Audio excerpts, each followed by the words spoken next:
Saudara-saudara sebangsa dan setanah air, rekan-rekan muda di seantero Nusantara,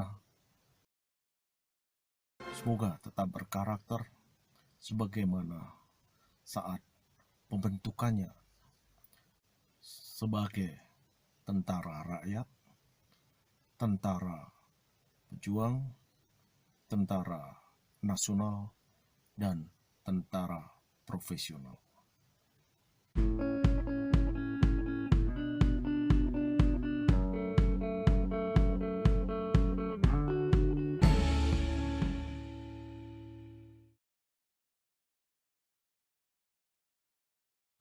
Terkait dengan keberadaan Tentara Nasional Indonesia, tugas pokok sudah jelas.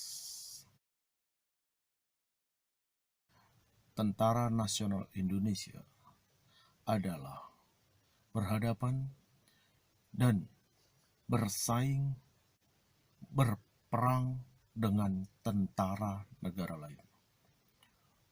Oleh sebab itu, kalau kita berpikir tentang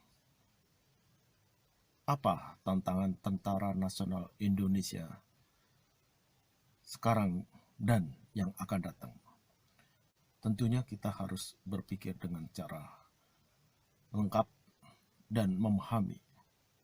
Yang pertama, bahwa Tentara Nasional Indonesia harus dikembangkan dengan melihat lingkungan strategi sekitar. Artinya apa? Perlu ada keseimbangan dalam hal profesionalitas sumber daya manusianya, dalam hal kecanggihan dan modernitas alutsistanya, dan strategi. Oke lah, kalau strategi kita sudah yakin.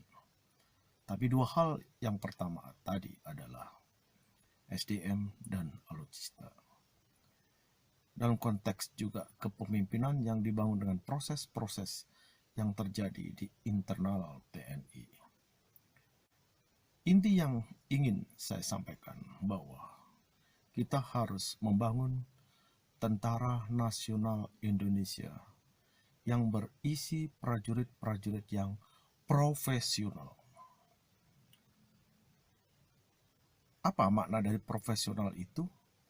Yaitu betul-betul memahami profesi yang dijalani. Di sana ada kompetensi, di sana ada etika, di sana ada kerja tim, dan itu baru sebagian. Kalau kita pakai ukuran yang sering didengungkan oleh rekan-rekan kita dari sisi manajemen atau profesional di bidang yang lain, kita bisa mengambil 4 hal untuk mengukur profesional seorang prajurit Tentara Nasional Indonesia. Yang pertama adalah well equipped. Artinya apa? Dia harus dilengkapi dengan alutsista, perangkat perang yang canggih dan modern. Untuk apa? Ya untuk berperang. Kalau belum ada perang, saya tidak menyatakan kalau tidak akan ada perang. Saya menyatakan kalau belum ada perang. Karena perang dan damai itu bisa berubah setiap saat, kapan saja. Sehingga kalau belum ada perang, ya untuk pendidikan dan latihan. Bagaimana meningkatkan skill dari prajurit TNI kalau tidak didukung dengan peralatan yang baru, yang canggih dan modern? Bayangkan kalau latihan seorang penerbang TNI Angkatan Udara, masa harus latihan di pesawat yang ada di museum? Latihan terbang ya dengan pesawat yang sebenarnya terbaru, tercanggih, karena tantangannya ke depan. Begitupun dengan Angkatan Darat. Haruskah latihan dengan tank-tank yang sudah kadaluarsa? Angkatan Laut juga begitu.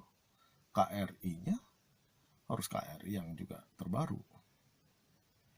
Bagaimana dengan kalau kondisi ekonominya Indonesia belum mumpuni? Ya itu semua pada mahfum, pada faham. Tapi jangan pernah berpikir bahwa Tentara Nasional Indonesia tidak perlu didukung dengan peralatan yang canggih dan modern. Tidak akan ada perang. Ini kesalahan berpikir. Perang dan damai itu hanya waktu yang sesaat. Bisa terjadi kapan saja. Kondisi sekarang kita melihat di Armenia, Azerbaijan. Sejarah memang ada, dia perseteruan terus. Tetapi terjadi perang.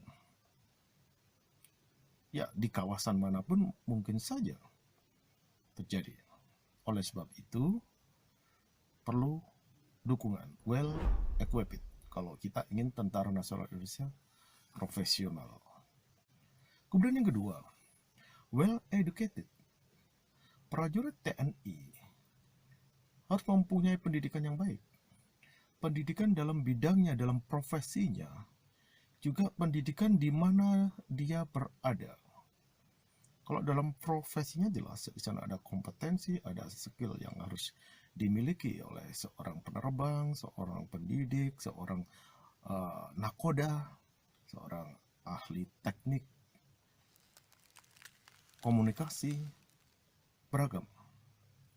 Tetapi juga pendidikan yang mendasarkan pada dari mana Tentara Nasional Indonesia ini hadir, dari rakyat, dari bangsa dan negara Indonesia. Oleh sebab itu, pendidikan perlu juga disampaikan kepada mereka tentang hukum, tentang HAM, tentang etik, dan lain sebagainya. Juga harus well trained. Well trained sudah saya sampaikan tadi. Harus punya kesempatan latihan yang baik, yang dengan peralatan terbaru, dengan kuantitas yang cukup,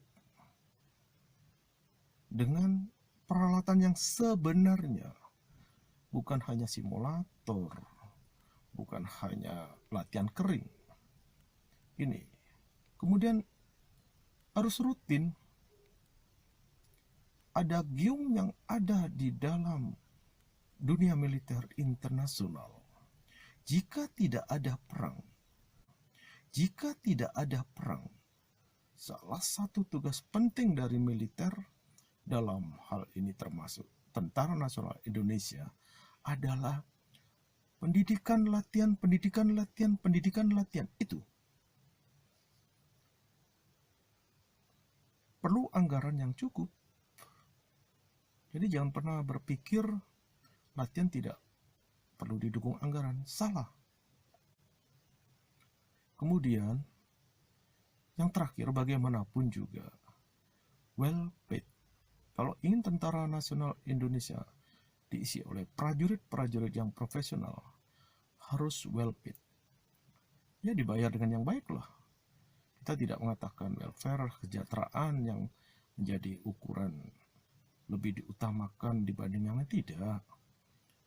Tetap masih menggunakan standar ekonomi Indonesia, kondisi yang ada. Tetapi kita harus berpikir, prajurit Tentara Nasional Indonesia adalah orang-orang pilihan yang dibekali senjata, dan dia telah mengorbankan beberapa haknya. Misalkan dalam hal berpolitik, dalam hal hukum. Prajurit Tentara Nasional itu kena dua hal dalam hukum. Ada KUHP, ada KUHPM. bukan berarti itu sebagai kompensasi, tapi satu hal yang wajar kalau dukungan untuk kesejahteraan mereka harus cukup sehingga mereka bisa berpikir profesional untuk bangsa dan negaranya saja. Ini yang harus dilakukan untuk membangun tentara-tentara yang ada di Tentara Nasional Indonesia ini agar profesional sehingga bisa berkarya dengan baik, kemudian bisa berlatih dengan baik, bisa memunculkan pemimpin yang baik dan tidak hanya saja di lingkungan tentara, sebisa mungkin juga bisa di lingkungan nasional.